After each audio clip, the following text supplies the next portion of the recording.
How the corners on both towers serrated like a knife, giving you 16 corner offices per floor, times 2 buildings, times 40 floors. So no fighting amongst the executives. Slab of limestone to our left currently is 2 North Riverside Plaza. I like the original name from 1929 better. Chicago Daily News Building by Holliver and Root Art Deco. And to our left down Madison, a 2-tone blue glass building. Some say remind them of an oversized cash register. Some say a waterfall. Postmodern, 87, Helmut Jan. But until 1984, this beautiful train station stood on that site. I love tall buildings. It should not have been torn down. That was a bad move. In fact, it was dumb. They don't build stuff like this anymore. This is way better than that. Way better. You can't have old stuff if you don't let it get old. And until fairly recently, in front here to our left, Boeing. The building itself, though, is 1990 by Perkins and Will. Same firm, dash building. What is cool about this one, though, is its engineering. There's that steel truss on top. That steel truss was to support and suspend the southwest corner. Under the southwest corner, at the base at ground level, is a switching point where the train tracks crisscross each other. Very dense. Not a lot of room to drill down for the foundation. They weren't going to move active train tracks for a building. Along the river's edge, no problem. Southwest corner, problem. Instead of the southwest corner being fully supported from the ground up, like we see on the riverside, that southwest corner is also partially suspended from the top down via that steel truss. That southwest corner is being partially cantilevered. Think of a diving board for a swimming pool. One end is anchored to the earth with the water going out freely and securely over the water. Metal panels to our right along the base came off the old building. Have time while you're here. Also walk through this space here to our right. Great views from it. Again by Getch Partners. The same architecture firm. The building here to our right. Next gap kind of blue and purple in the glass here to our right. There we go. 155 North Wacker, 2009. Again, same firm, gave us 150 here to our left, with the height to width ratios kind of off the charts. Now, all tall buildings, all of them, sway back and forth in the wind a bit, some more than others. When they put a model of 150 through a wind tunnel test, pre-construction, moving back and forth a bit more than the engineers like. To help alleviate some of that sway, on top of this building is a damper system. More specifically for this one, a tuned slosh damper. On top are 12 giant tanks of water. One of those tanks hold about 160,000 gallons. It's all about inertia. Think of a ballast tank on a boat.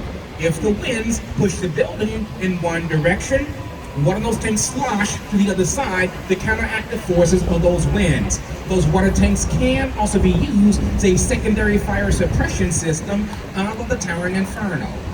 Best example I have in a great movie. I've not yet gone here to our right. Been saying for the past 3 years I was going to, have not done so. Been lying to myself. Perhaps while you're here, check it out. Should have been taller. I'm bored. As we transition back to the main branch, in front of us, in all of her glory, a full frontal view merchandise mart. 1 block wide, half block deep, 25 stories tall. Lost its title of being world's largest in 1943 with the opening of the Pentagon. 3 buildings, side by side to our right, that have one thing in common. All 3 designed by the same architecture firm over 20 years, Cone, Peterson, and Fox of New York. Same firm, tall pink building barrels on top in front of Sears. Dead center, green glass and curve is 333 West Wacker, 1983, oldest of these 3. While you're here, if you have time, explore the Riverwalk here to our right, as you can now walk from Lake Street to Lake Michigan along the river's edge uninterrupted. 8 years ago, you could not do that. Before it was up, down, now just under the whole way. And the roadway to our right is Wacker Drive, named for Charles Wacker, the first head of the Chicago Plan Commission. It's one of the first bi-level roadways built anywhere. It helps separate that traffic. Initially, lower level was for trucks, so you can load and unload all your goods to the buildings along the roadway. That's where the ugly stuff is. Out of sight, out of mind. Upper level, cars and pedestrians. But of course, some of the car chase scenes from The Dark Knight and Blues Brothers take place on Lower Wacker. If you've never seen the Blues Brothers, you're missing a lot in life. It's a great classic. Never seen that movie? I recommend you do. It's hilarious even 45 years later. Here, I'd like to talk about some of the TV shows and movies that have been made in Chicago over the years, but especially in my lifetime. Like one of my favorites is The Fugitive with Harrison Ford from 1993. Also mid-90s, you're gonna have Backdraft with Kurt Russell. You had Candyman, I hated that movie. In My Best Friend's Wedding, I don't talk about that. Shoot Up the Motor Company. 1990, Home Alone, Northern Suburbs. Late 80s, Ferris Bueller's Day Off, Visit the Babysitting, Chucky, First Child's Play. And more recently, gonna have TV shows like Chicago Fire, PD and Med, Empire on Fox, Divergent was filmed here, Transformers 3. There was a Bollywood movie called Doom 3, and many more. And those from the 70s, Cooley High, and Opening for Good Times. And before my time, Bob Newhart. In my time, Family Matters, Perfect Strangers, Hill Street Blues, Early Edition, more recently, never watched it, Shameless and The Bear. There's also a pretty good movie with Gene Hackman called The Package. Both are 1928. But as we clear wells, to our right coming up, one building, built in two phases, 60 years apart. The third on the right, bay windows, postmodern, 87, Adrian Smith, Skidmore, Owens and Merrill. 2/3 on the left, all the ornamentation. Beautiful columns on top. It's classically inspired 1927 Graham Anderson, Probst and White, and the base, shaft, capital. 87 respects 27 without repeating 27. Respect. So they're kind of similar, but next gap we'll see a better once we clear this bridge.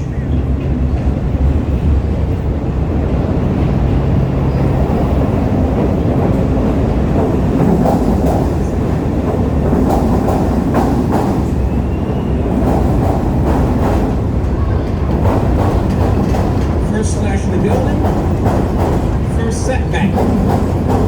Second slash, roof line.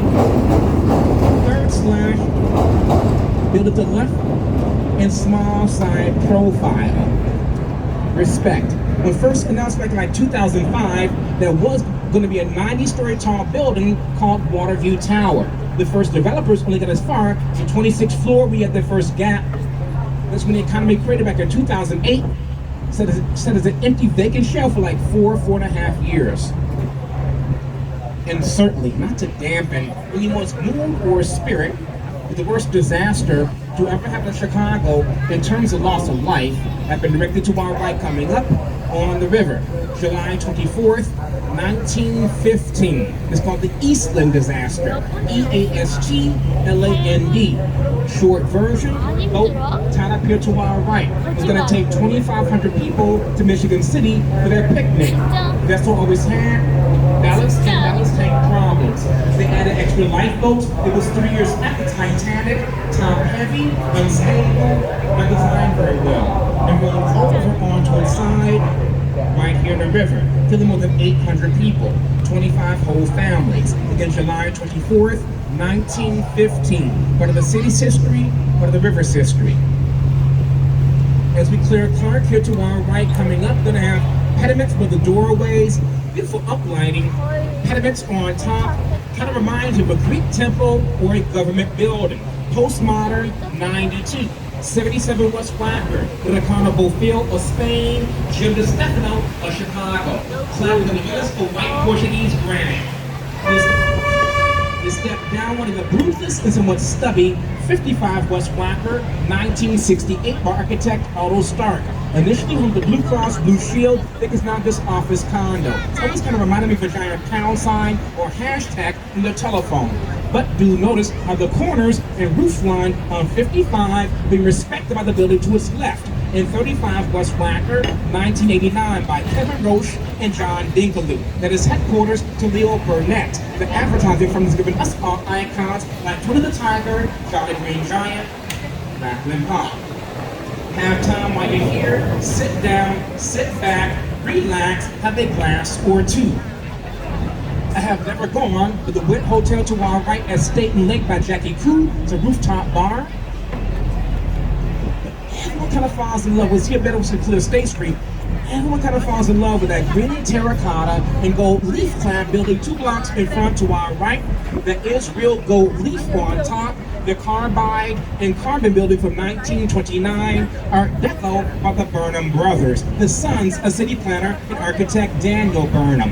It's rumored they got the influence from a champagne bottle. But of course, this green with gold foil around top. Also realized designed and built during Prohibition. And a thing that knows that. Now a hotel. And 2 is Frank, looks like a sharpened pencil. Prudential Plaza number 2, 1990. Spires on buildings like that work fine. Not a half-bad taco joint to our right, the corner of Wabash and Wacker, and not bad margaritas. I've been there a few times. We'll go back a few more times. Nice street wall to our right of buildings, side by side. Very slender neo-Gothic building, initially called Mather Tower, named for Alonzo Mather, a railroad baron. It was going to be a twin of Michigan after the Great Depression said, nah. Now it's a hotel. Skinniest skyscraper in Chicago. Wedged in there like a cat after a root canal is an addition for the building right next door. Initially, the London Guarantee and Accident Building, 1923. Back in the 40s, 50s, and 60s, very popular jazz club in the base called London House. Building's been renovated, now a hotel called London House. Have time while you're here, visit the rooftop bar, great views. The buildings to our right now rise. 1803 at this spot was constructed Fort Dearborn. And Fort Dearborn was the westernmost government outpost of the then United States.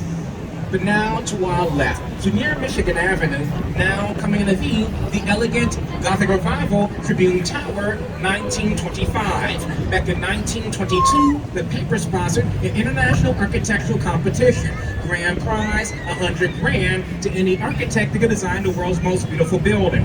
Over 250 entries, that design won. Submitted by 2 New York architects, John Meetown and Raymond Hood. Raymond Hood went on to help design Rockefeller Center. At the pinnacle to those upside down L's called flying buttresses, normally for the Gothic style. 8 or 9 years ago, Chicago Tribune did vacate that building. There's now 162 condominiums. North Michigan Avenue, initially called Pine Street. And to our left coming up, the Apple Store by Foster and Partners of London, 2017. Was going to remind me of a half-open MacBook Pro. Same location with Jean-Baptiste Pont du Sable in his cabin and Ferg Trading Post, the founder of Chicago. And to our left, coming up with a peacock emblem on top, NBC Tower. Limestone cladding, streamlined verticality, and setbacks, the building rises. Art Deco, right? 1920s, 1930s, right?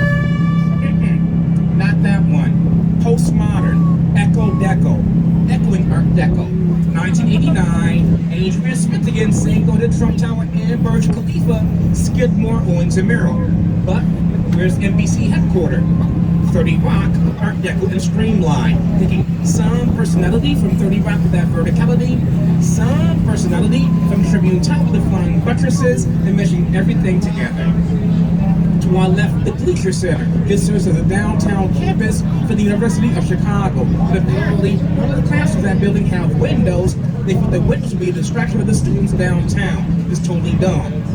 All they need were blinds, not a blank wall. Blank walls make buildings look ugly. Eventually, something will be built in the parking lot to our left behind this fence. As of now, though, no plans. I just hope whatever does happen is awesome. And the sculpture to our left on the bridge coming up, Chicago Rising from the Lake by Milton Horn, 1954. Initially in a parking garage. Parking garage torn down back in '83. Sculpture removed, forgotten about for more than a decade. It's now been here since 1998. So you all may or may not know the Chicago River, which of course we are currently on, is the river that flows backwards. Now, initially, the river that flowed into Lake Michigan back in 1900, the opening and completion of that canal, they reversed the flow of it on purpose. The reason they did that in those years, no high rises, but industry. Like most big cities, we use the river as a giant toilet, dumping everything it ever matches into the river that will then flow into the lake, which is where we get our drinking water from, meaning that being sucked back into the intake ribs and pipes. Yeah. Causing people to get sick and die from cholera and typhoid. So they reversed the flow of the river to flow south, so that it's able to live downstream. The way they did that by digging that canal. It's a bit deeper to the bottom of the river on a slight angle to via gravity. Not only that, about 5 miles west from where we are, where Mud Lake used to be, very small but very important subcontinental divide. Separates two watersheds, how water flows and drains naturally. On the way back, we will not miss it, I cannot forget it, but on the way back. To our left coming up, Centennial Fountain from 1989 by architect Dirk Lohan, the grandson of Ludwig Mies van der Rohe. At the top of the hour for 5 minutes, the fountain shoots a roughly 200-foot arc of water across this river. So, my great architecture said, I have been following what used to be a piece of vacant land to our left at the corner by the bridge since 2005. So back then, there was a proposal for that site called the Fordham Spire. 2 years later, same architect, different developer, had an upgrade called the Chicago Spire, designed by Spanish architect Santiago Calatrava. It was going to rise 2,000 feet. The foundation was completed. The economy killed the project. Different developers now own that land. They will not resurrect this design. They have their own vision. It's okay. I got spoiled. It's okay. They're going to build 2 buildings on the site to our left coming up. North building first, you can now see that crane. As far as I know right now, both will be rental. Skidmore, that smells good. New York offices are the architects. The first one's gonna rise about 73 floors, roughly 860. It's going to have 635 apartments. Of that, 20% will be affordable on site. And the first building should be done by 2027. And right now, that's all that I have on that one, which is roughly right now about halfway up. But what I really wanted was something grand to our left, something grand to our right, create a great gateway to the city, but no one ever listens to me, and that's their fault. But I can tell you, it has been approved for the corner to our right. So to our right, one day perhaps expect roughly 85-story tall building by BKL Architecture of Chicago that could surpass 950. So they'll both be nice, just not what I wanted. Yes, I'm going to all the meetings because that's what I do.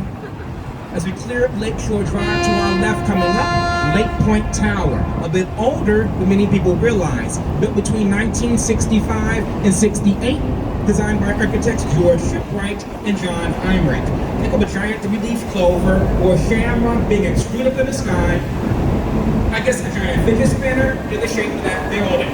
The circular formation on top was a restaurant, no, did not revolve. And I think it's funny, kids see a fidget spinner, adults see a flask. Life. And no, Oprah never lived there. That's with it. Every time I see the small building to my right, I think to be somewhere in Nantucket or in Cape Cod on the East Coast, Chicago Marine Safety Station, 1933. Beyond that break wall, Lake Michigan, third largest of the 5 Great Lakes, but the only one that lies entirely the boundaries of this country. The 5 Great Lakes' second deepest, maximum depth, 923. Only Superior is deeper. And real fast, let's make this turn very, very nice with the downtown skyline at dusk. City Chicago flag. 2 blue stripes, 3 white stripes, and 4 red stars. Each white stripe is for a section of the city. Top white stripe, north side. Bottom white stripe, south side. Middle white stripe, west side. There's no east side, you have the lake. East side neighborhoods, no east side section. Top blue stripe for the north branch of the river and lake. Bottom blue stripe, south branch of the river and canal. 1 star, Fort Dearborn, 1803. Another star, Great Chicago Fire, 1871. Another star, World Club and Exposition, 1893. Another star, Century of Progress World's Fair, 1933-34. Stars in the flag of the 4 Fs, Fort, Fire, Fair, and Fair. As we spin a fair view of the downtown skyline to our west at dusk. Different heights, shapes, colors, materials, and areas the buildings were built in. They all have their own personality and say something different. So, welcome to my office. And we shall be back at the dock in like 5 to 7 minutes. There are no bathrooms on the dock. If you need the restroom, the boat is your best and closest option.